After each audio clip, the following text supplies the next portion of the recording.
out out there, and they are for sale. Yes. How much? $6. $6 for just a small brief history of Wilmington. So you can we'll have somebody out there to take some money and so forth. So to make good little presents for your clients that move here from out of town, give them a little history of the area. Shouldn't break the bank. So Shouldn't break the bank. shouldn't break the bank either. No. Okay. All right, Beverly, we're going to turn it over to you. Okay. Let us know if you can hear her with the mic on there, and if not, we will let her grab this handheld one. Can Okay. you hear me? Yes. Yes. Okay. I just want to introduce my business partner, Dan Camacho, who brought me today. Together, we wrote a brief history of Wilmington because the Bellamy Mansion and the bookstores and whatever said people move here or tourists come and they don't want a great big book to carry home or whatever. So this is our brief history, and I made my program basically from our little book. So going all the way back to the beginning, North Carolina was founded in 1663, and it was named Carolina by King Charles II for himself. So he honored himself. And then he promptly turned around and gave it to the 8 lords proprietors. So if you were in with the king, you got this huge swath of land that went all the way from the Atlantic coast as far as the Pacific, as they were concerned in those days. And that's a 1676 map. So the Lord Proprietor that got our area was Edward Hyde, the Earl of Clarendon. And Clarendon, the original county, was founded in 1664, and it's basically southeastern North Carolina and northeastern South Carolina. And I think Clarendon is one of the prettiest names, and I don't understand when they're building these housing developments, why don't they build Clarendon? They have. They have and they have. Where is it? Where is it? North 10th. Very north. Love Road. Oh, it's called Clarendon? Clarendon Park. Okay, I was just thinking like, okay. Anyway, well, I'm glad they did it. So, if you wonder how the Cape Fear River got its name, it was called Rio Jordan, Charles for the king, Clarendon for Hyde, and then finally they settled on the Cape Fear River, which was named for the Cape of Fear. And the reason it was a Cape of Fear is there's all these shoals that went way out into the coast, and it was unlucky to sail in and out of the river. And I just love that, since we just had a hurricane, I had to show you this map. This map is from 1761, when a hurricane barreled through this area and was so powerful that it closed New Inlet. So you can see there, you could drive or, I guess, take a horse or walk all the way to Baldhead Island before that hurricane blew New Inlet through. So New Hanover and Brunswick County were both named for British King George I, who also ruled the Kingdom of Hanover in Germany. The English royal family was known as the House of Hanover, and George was also the Duke of Brunswick and Lunenburg. New Hanover County was formed in 1729 and Brunswick County in 1764. So they were both named for George I. Wilmington was named for Spencer Compton, the Earl of Wilmington. And in 1740, when they were founding the town, the colonial governor, Gabriel Johnston, chose the name Wilmington because Wilmington was one of his patrons. You know, you name something after somebody and get a little something for it. I mean, basically, the whole founding of Wilmington and the country was just one big real estate grab. And so Spencer Compton was a big wig, as you can see. And in 1989, I was on the committee to celebrate the 250th birthday of Wilmington. And so we thought, wouldn't it be great to get the current Earl of Wilmington to come to Wilmington for our celebration. So we write and his secretary writes back, and he says, well, he's no longer the Earl of Wilmington, he's the Marquis of Northampton, which is a higher right. So, and you know, like there's a lot of Wilmingtons, there's a lot of Northamptons all over the place. So after that, we had to write to him that way. And the secretary said he was coming, and we were all so excited, and at the very last minute, we got a note saying that he was going through a terrible divorce, and he would not be bringing his wife or his family, and he was not coming either. But they live in Castle Ashby. So Wilmington was incorporated in 1740. And the map that you see was drawn 29 years later. To incorporate, you had to have 8 brick buildings. And the Mitchell Anderson House, which is at the corner of Front and Orange Street, is Wilmington's oldest house. It was built in 1738 and would have been one of those brick buildings that they had to have to incorporate. And it's amazing that it's lasted that long, because of all the terrible fires and things that happened. There was a woman, Elizabeth McCoy, and bless her heart, she read deeds. In fact, she read so many deeds, they say she got locked in the basement of the courthouse one night, just spent the night. And by using that map and all those deeds, she was able to do a model of colonial Wilmington in 1771, because she wanted to include the Berglund Wright House. So here are your brick buildings. The first one closest to the river is the Market House, and then there's a courthouse. There's a second courthouse, and that little one in the very back is St. James Church. Now, you'll notice that there is no Water Street.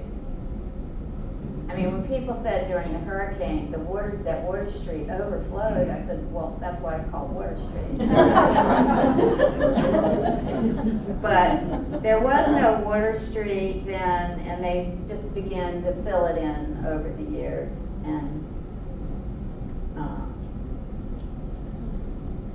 Dock Street had a little creek running up Dock Street, so you could actually, it was big enough to take a boat in there. So Wilmington was one of the country's first sites to rebel against the Stamp Act 8 years before the Boston Tea Party. The stamp master, William Houston, was abducted, taken to the courthouse. There was a whole mob, and he said, I resign. In January 1881, British forces under Major James Craig occupied Wilmington. And while he was here, he would take little skirmishes out into the countryside, in and out. And he was joined in April by Lord Cornwallis himself. And he took over the Berglund Wright House, which is still standing, as the British headquarters. And then from there, under Cornwallis, the British Army marched from Wilmington to Yorktown, and you know what happened there. So. And if you're wondering, that's Craig on the left and Cornwallis on the right. So then, after independence, Wilmington just went into decades of decline. it was called the Rip Van Winkle period. You know, Rip Van Winkle, he went to sleep and 20 years later he woke up and there'd been a revolution and all kinds of things. So this sketch of Wilmington in 1830 shows how sort of harem-scarum it was. It was hard to get here because they hadn't done dredging on the river. There were no good banking houses, there were no hospitals, and as someone wrote, Wilmington's a hellish place with disease, no hospitals, and the skeeters will eat you alive. That letter is in the North Carolina room at the public library. So after falling into the Rip Van Winkle era, and you do see on the river there, that's Bradley's wharf, you see a lot of wood. The one thing that kept people coming back to Wilmington, the reason that they wanted to come here, was this huge, enormous stand of longleaf pine. And from that, they could get naval products, tar pitch, turpentine, rosin, and lumber. So despite the hardship of getting here, people wanted to get here because they wanted these products. They were building wooden ships. They needed lumber. They needed tar and pitch. And these are just some images. The one on the right, on the top right, is Water Street, right next to the Dudley mansion. Down there around where Chandler's Wharf is. And look at all those barrels of turpentine. And this is the Columbia Naval Yard down here, and over there, Worth and Worth had an enormous business with tar pitch and turpentine. Also, this kept a lot of barrel makers. You know, there was a big business in making barrels. For turpentine distilling, they could be a little tiny distillery like you see up on the left, way out in Columbus County somewhere, and then they'd haul it into Wilmington. Or it could be a big one. The one that you see that in color was just across from Wilmington and Eagles Island. So they would bring it in there, or they would do it out in the woods. And they said that there were millions of board feet of lumber shipped out of Wilmington. Do you know what a board foot is? No. I had always heard, you know, you could measure a board feet, you know, without, but what it is it's a term only used in Canada and the United States, and it's for volume. And it's a foot wide, a foot square, and an inch thick. That is a board feet. So if you buy 3,000 board feet of lumber, that's what you're going to get. And all of this lumber is made of, they call heart pine or longleaf pine or old heart pine. I live in an old house and I have these incredible heart pine floors. And they are very long growing trees, so it takes them a long time. They're reintroducing them over in Orton Plantation and other places. So on the eve of the Civil War, Wilmington bragged that it was the largest exporter of naval stores in the world. And that's Market Street. So how did Wilmington come back from its Rip Van Winkle period? In the 1830s, they got the federal government to start giving them money to dredge the river. So this meant that larger boats could come up the river. This is the beginning of steamboats, so you can have steamboats, larger boats come up the river. They started building ferries and bridges. And then there was the beginning of the railroad. And it started in 1840. So you've got river enhancements, ferries and bridges, railroad, So from 1840 to 1860, the town doubled in population from about 5,000 to 10,000, making the port city the largest in the state. And about half of that 10,000 were African Americans. They were enslaved and free. And this is one of the buildings that was built by those African American artisans, Thalian Hall. Wilmington was big enough to have this great big city hall and theater, and it was built just before the Civil War. And the last time we renovated it, I'm on the board over there, Tony Brownbark's a good friend of mine. He calls the library and he said, Beverly, you have to come over right now and see this. Well, they had taken the paneling off of the balcony, and that balcony is one solid piece of longleaf pine. And it was sent to a steam mill and steamed in that shape. One tree. Great story. So North Carolina was the last state to withdraw from the Union, and it was on May 20th, 1861. And so the Civil War begins. Wilmington became a place where blockade runners, they'd leave England, they'd go to the islands, and then they'd bring in munitions for the the Confederate Army. And then they would take out other goods like cotton. And one reason they put off trying to get Wilmington was because it was hard to get to. It had that new inlet that we talked about and the old inlet. So the blockade runners could zip into one or the other.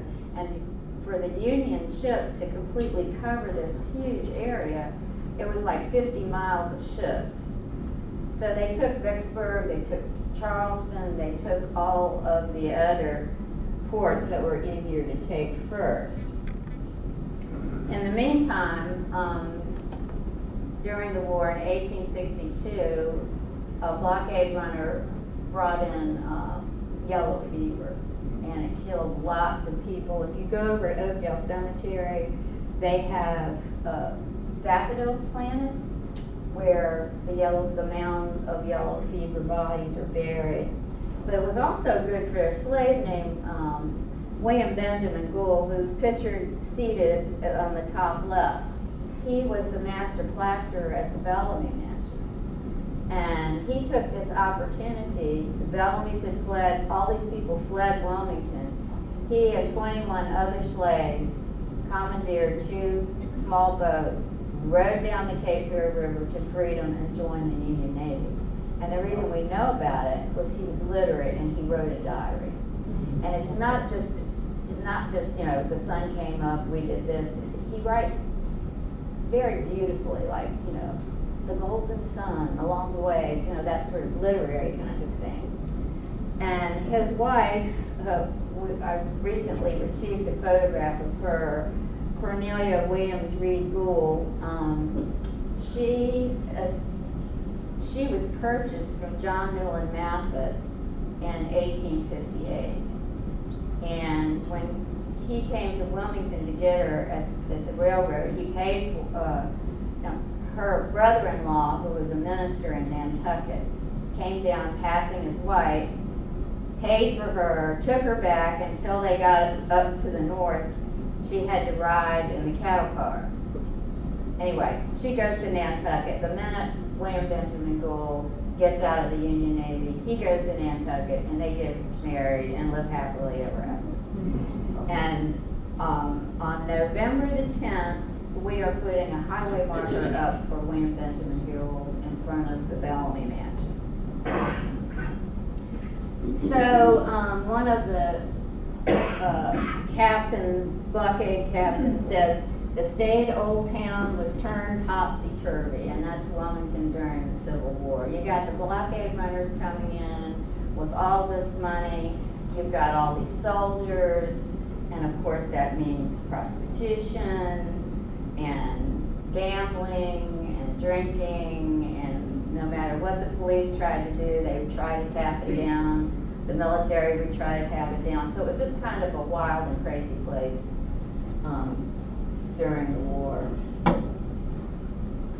And I told before about running the blockade, and you see at the top, you can see the blockade runner running the blockade, and then the Union ships firing on them.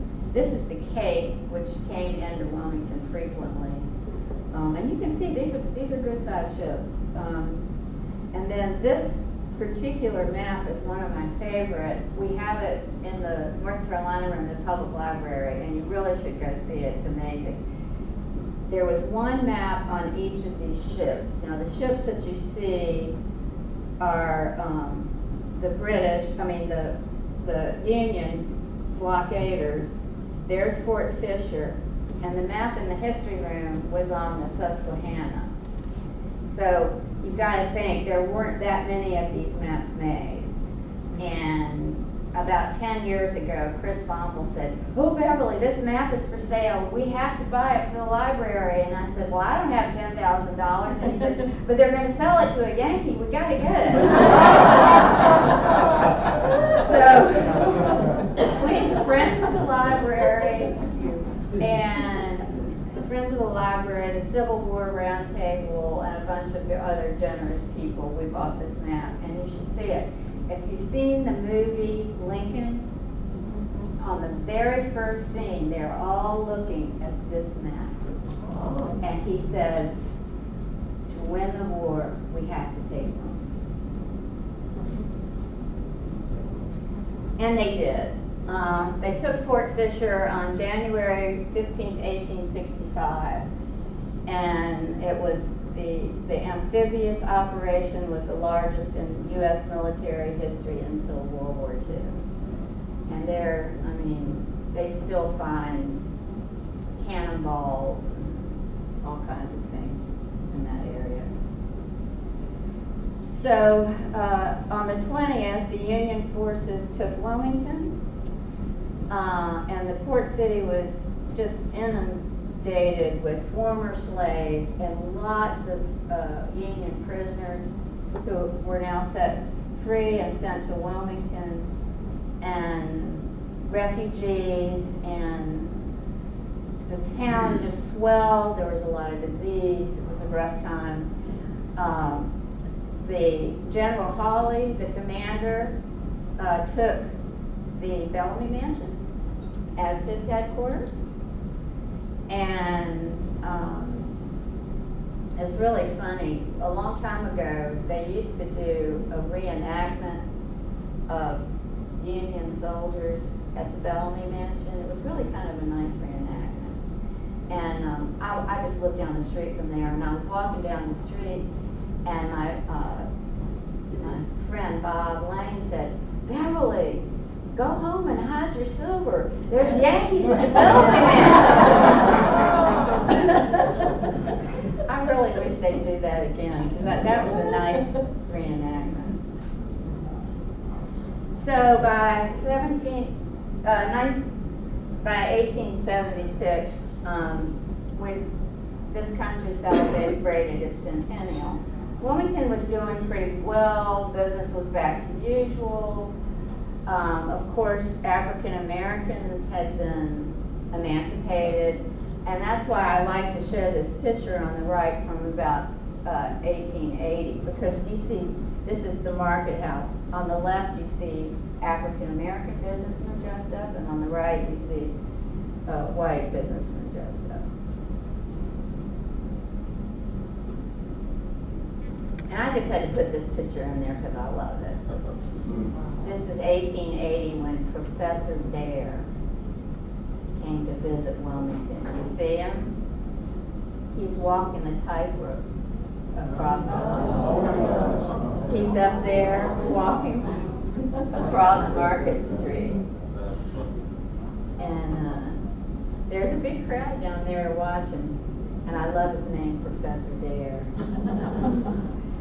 So, as you all probably know, on November 10th, 1898, 1928, there was a racial disturbance in this town. What do you call it, when you suppress the vote at the ballot box? They suppressed African Americans and whites who were going to vote Republican, and they took over the city, and several people will run out of town, both white and black, and they went to the office of the African American newspaperman, Manley, and they burned, actually, he had moved his office to this Love and Charity Hall, which was sort of like an Odd Fellows Club for African Americans. Anyway, they burned the press, and here's the mob afterwards. So I love this bird's eye view of Wilmington in 1900. And you can see, the Temple of Israel, First Baptist, the Bellamy, St. Paul's Lutheran, but then sort of beyond that, you don't see much. So the town, although the largest in North Carolina, is pretty, dense. This was just before the streetcars, and people would walk everywhere, walk to work, walk to church. And speaking of churches, what do they say? If you go to Charleston, they say, "Who are you people?" If you go to Savannah, they say, "What do you drink?" And if you go to Wilmington, they say, "Where do you go to church?" So here are some of the churches at the turn of the century. So we talked a lot about naval products. After the Civil War, that began to wane, simply because a lot of trees had been cut down, and also they're not making wooden ships anymore. But cotton, which was brought into Wilmington during the Civil War, became king. And so from the Civil War to World War I, the cotton shipped out of Wilmington. I mean, the Sprunts, William and James Sprunt. James Sprunt ran the business in town, and William went all out into the countryside and contracted with growers for the cotton, and then they bring it in. And they had this idea, before the war, all the cotton was being sent to New England and then shipped. Well, let's get rid of that New England middleman. So they would compress it, and this is a compress here. They put it on ships, looking like it on those bales you see in the picture on the left, and they would send it to Europe. They had offices in Le Havre, France, Bremen, Germany, Liverpool. This was a big production at this time. And it began to wane, of course, during World War I, because you can no longer ship cotton, particularly to Germany, which is where they would use it. After that, the cotton continued here, but eventually started moving to Houston and then Texas. In 1909, the city got all dressed up and welcomed President Taft. Up on the right, you see all the school children lined up like the American flag, dressed like the American flag, on Market Street for the president. And, back to tar, pitch, and turpentine, the sign says, "Welcome to the land of the long leaf pine." He came down by train, and he would have entered town through this gate that they made just for his arrival. And of course, that's also why we're called Tar Heels. And he, on the right, he spoke on the steps of Thalian Hall. And in a segregated world, he went to St. Stephen's AME and spoke there on the steps to the African Americans. Then he went out to then he went on over to the Sprunt's house, took a boat ride on the Cape Fear River, and of course they said, "We need to dredge the river, we need some money here in Wilmington." And then and they took him out to Lumina, probably got him liquored up, you know, happy. Isn't this what realtors do with people? You take them out on the boat, give them a little booze, and he took the streetcar back to the train station and got on the train. So he was only here for one day, but he got a lot in. During World War I, we had 2 shipyards here, and one of them had these concrete boats, which I've never understood why a concrete boat would float, but it would go out on its side and then float up. Then, 3 years before the Great Depression, Wilmington had its big Roaring Twenties party, and once a year, everybody would get dressed up like a pirate, and they would hold the mayor captive, put him in a cage downtown, and then pirate ships would come in, they'd overtake the city, and there would be dancing and all kinds of fun things.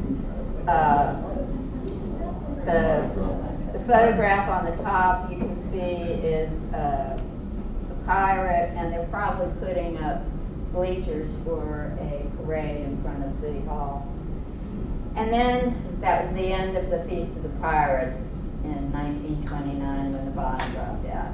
And just like everywhere, Wilmington went through a Great Depression. And the photograph that you see there is a clothing drive. If you could see that closely, all of those clothes behind those people. And then World War II came along, we got out of the Depression, and the port city became a crucial hub for wartime activities. The North Carolina Shipbuilding Company employed 21,000 civilians, many of whom were drafted, but others came to fill their spots. And they built 243 ships. I mean, we can't do anything in 4 years. That's amazing. I mean, we can't even get it on paper. The USO Club at the corner of Orange and 2nd was where men would go from Fort Bragg, Camps Lejeune, and Davis. And during the 4 years of the war, 2.4 million servicemen and civilians were hosted at the USO Club. And this is just the white one. There was a black one on Nixon Street. So that is a lot of people. And I'm on the plaque committee, you know, that puts the plaques on the houses downtown. And we put a plaque on that building, and Frank Block was there, and it's the Hannah Block USO Club. And she was there, and he said he was a little boy, and he would go with his mom. And where the stage is now, where the theater is, was a dance floor. And she would pick him up and set him on the window ledge, and he would watch him dance and dance. And then all of a sudden, they would, you know, say, you know, the buses are here. And he thought, you know, that they'd be back the next night, that, you know, they were just going home to Camp Davis. But then his mom told him, no, they were not coming back. They were shipping out. It was an incredible memory. After the war, the North Carolina legislature approved the state port authority, which would put our state port where the shipyard was during the war. In 1947, Wilmington College, now UNCW, opened its doors, and originally Wilmington College was held at New Hanover and Williston, and it was separated by race. But they said when we moved to UNCW on College Road, it is going to be integrated, and it was. It's the same thing with the hospital. There was an African American hospital and a white hospital, and when they built New Hanover, they integrated it completely. And then, of course, 1948, we had the first North Carolina Azalea Festival, the one time of year that Wilmington looks absolutely beautiful. If you have a client that you really want to sell to and they're from out of town, bring them during this week. It is gorgeous. And do you recognize? Ronald Reagan? There's Ronald Reagan. Good job. So in 1959, the Queen was Deborah Paget. Ronald Reagan was the master of ceremonies. The handsome blonde on the left is Tab Hunter, that my older sisters used to just swear. And Governor Luther Hodges is crowning the Queen. So then we had sort of another dip in the economy because on Black Thursday, December 15th, 1955, the Atlantic Coastline Railroad, which had been here since 1840, decided to move their headquarters to Jacksonville, Florida. And with that, it took 1,300 families with it. And so the town just sort of died. And I never lived here when it was looked like this, but you can see this enormous railroad complex in these photographs. It's where the community college and the convention center is now. So Wilmington picked itself up by its bootstraps again, and Dan Cameron, the mayor, formed, and a bunch of people formed the Committee of 100, and they decided we're going to do something about Wilmington. We're going to get other industries to come here. They took General Electric, Corning, DuPont, and also built on to companies that were already here. And Dan told me one time, and I asked him about it, and he said, well, they bring the representatives here, we take them out on a boat, give them a little liquor.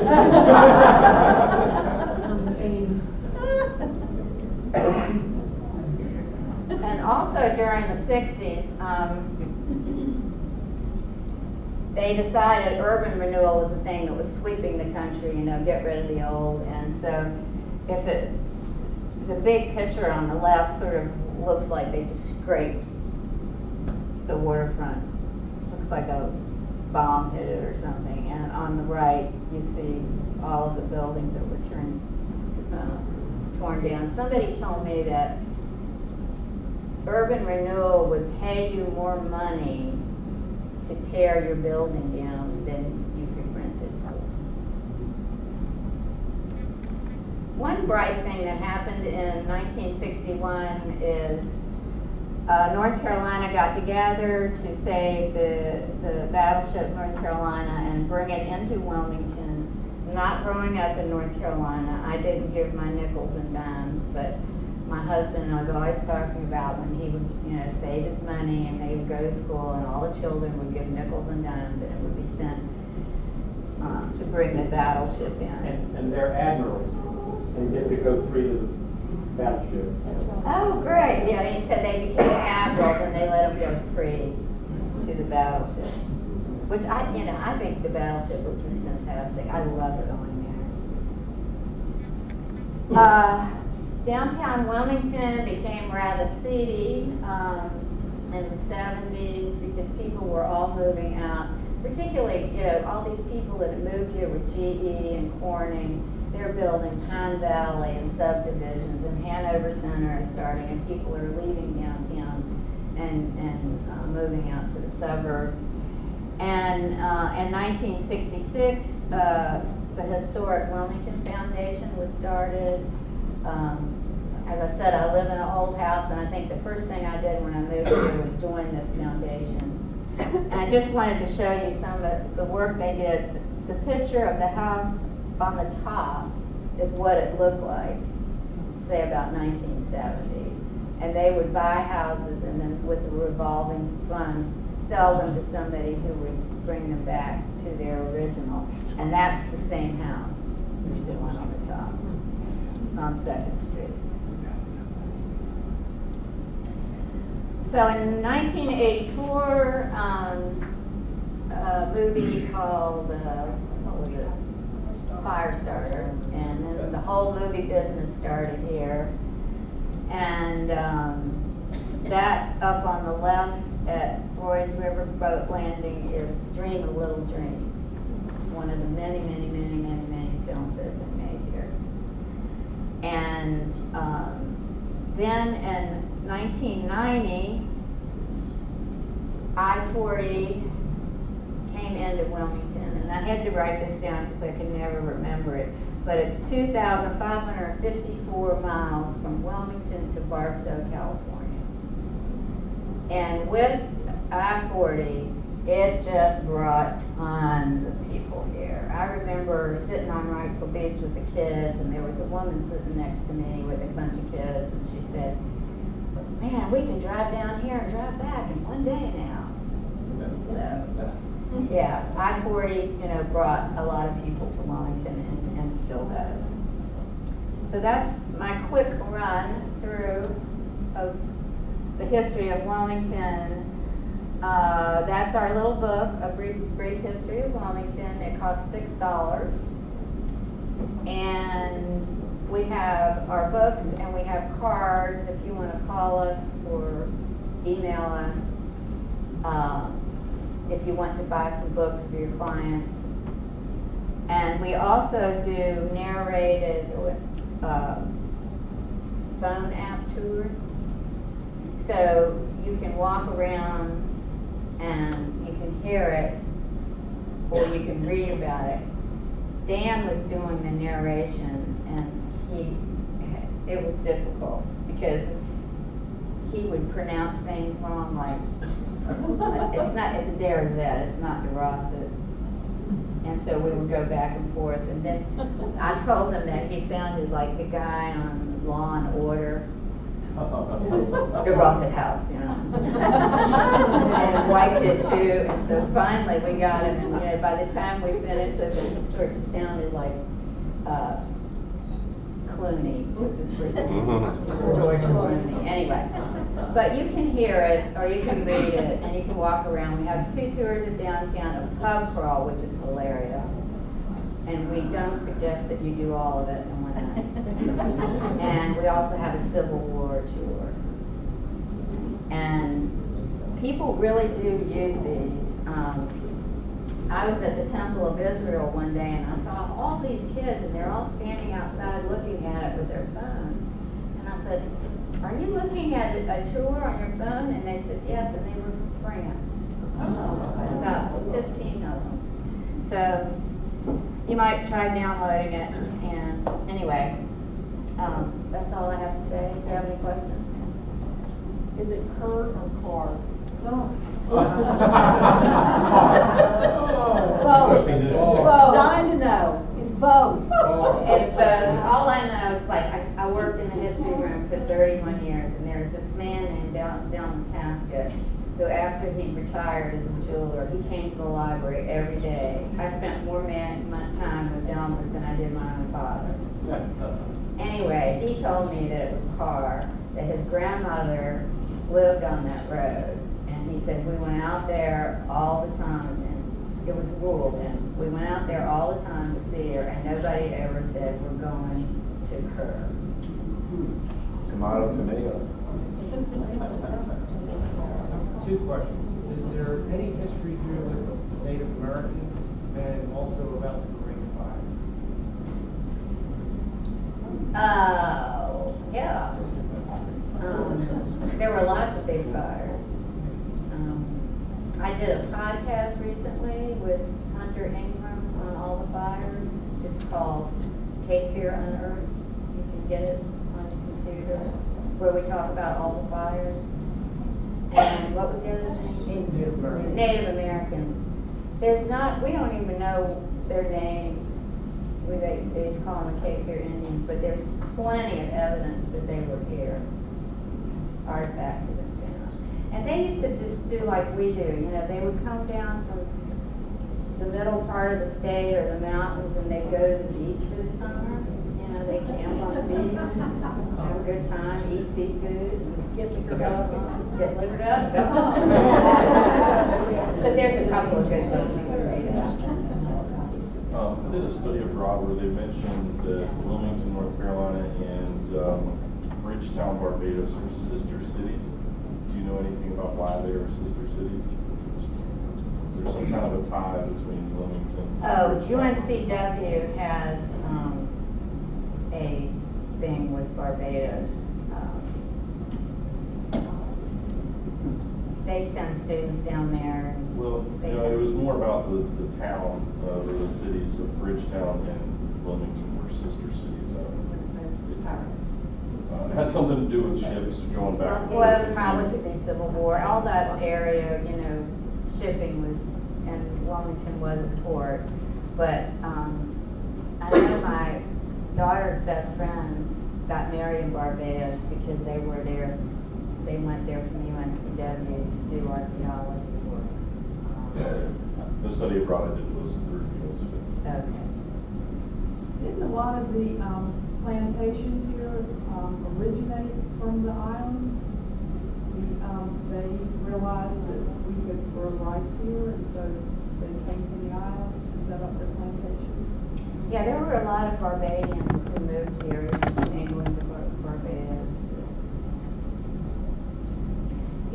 Wilmington had a mixed group of people. It had New Englanders who had run out of land, and you got second and third sons that can't get land, so they moved down here. You've got people coming directly from Europe, mostly Scots. And then you have people moving up and down the coast and from the islands. So it was sort of a mixed group of people. And then remember that Rip Van Winkle period I told you about? That was the case where all the land was taken. You had second and third sons. And so what do? You pick up and you move to Mississippi, Texas, Alabama, and so on. So people were leaving North Carolina in droves. Any other questions? I think I remember the name like the McCoy model. And you mentioned, can you look at that anywhere? It's in Cape Fear Museum, and they keep it in the basement. They're not real happy about showing it. You can go over there and you ask them if they'll take you down to see it. The DAR had it taken out on some big occasion and put there in the foyer, and then they put it back. The way I got the photographs is I sort of stomped my foot. I mean, these are people I know, and they let me in there to take the pictures. Did she make the model or just do the research? She made the model. And they say that the reason they don't want to show it is it's in too bad a shape. And the modelers at the Railroad Museum have said, just let us see it and we'll redo it. I mean, those guys can do everything. But it's honestly, I expected it to be much worse than it is. It's still got the little signs, you know, on the building, like sailmaker. During the racial tension event, I was just wondering why the government didn't come to help and how many people died. Well, that would be a whole nother lecture. There's a really good book called Day of Blood that I would read about that. My friend Lee Ray Umfleet was a historian for the North Carolina Department of Archives and History, and she spent 2 full years of your taxpayers' money paying her salary to do nothing but research that. And she ran down every rumor, every document, everything you can imagine, and it's a really good book. Yeah. Speaking of rumors, I was told that Keeping Up with the Joneses was coined in Wilmington on Liberal Jones, where he would have these lavish parties downtown, and the term was Keeping Up with the Joneses because other people try to throw parties to compete with his downtown. Is that true? Have you ever heard that? Yeah, I've heard that, and I totally believed it, and especially out at Airlie, you know, where he would have the Vanderbilts and people like that. Of course, he would, you know, he would do the season in New York and all that. But I was on the Bellamy board, and we had one of those museum experts that come through and, you know, take the tour anonymously to see if we're doing right, and then giving us her perceptions of the museum and all. And one of the guys that said something about Pembroke Jones and Keeping Up with the Joneses, and she was from Savannah, and she said, in Savannah, we have a Jones family, and we say that's where it came from. It just burst my bubble. Yeah. Were the Native Indians, did they have a name for the Indians here? They probably did, but we don't know what it was. There were Yamasee in South Carolina, and so they could have been Yamasee. Where I come from in Spartanburg, they were called the Cherokee, and then on up towards Charlotte, they were called the Catawba. And that's how we know that they came down here for summertime, because of Catawba. They have found lots of Catawban artifacts here, but not the kind that would have meant that they lived here, just that they were here briefly. Okay. Any other questions? Well,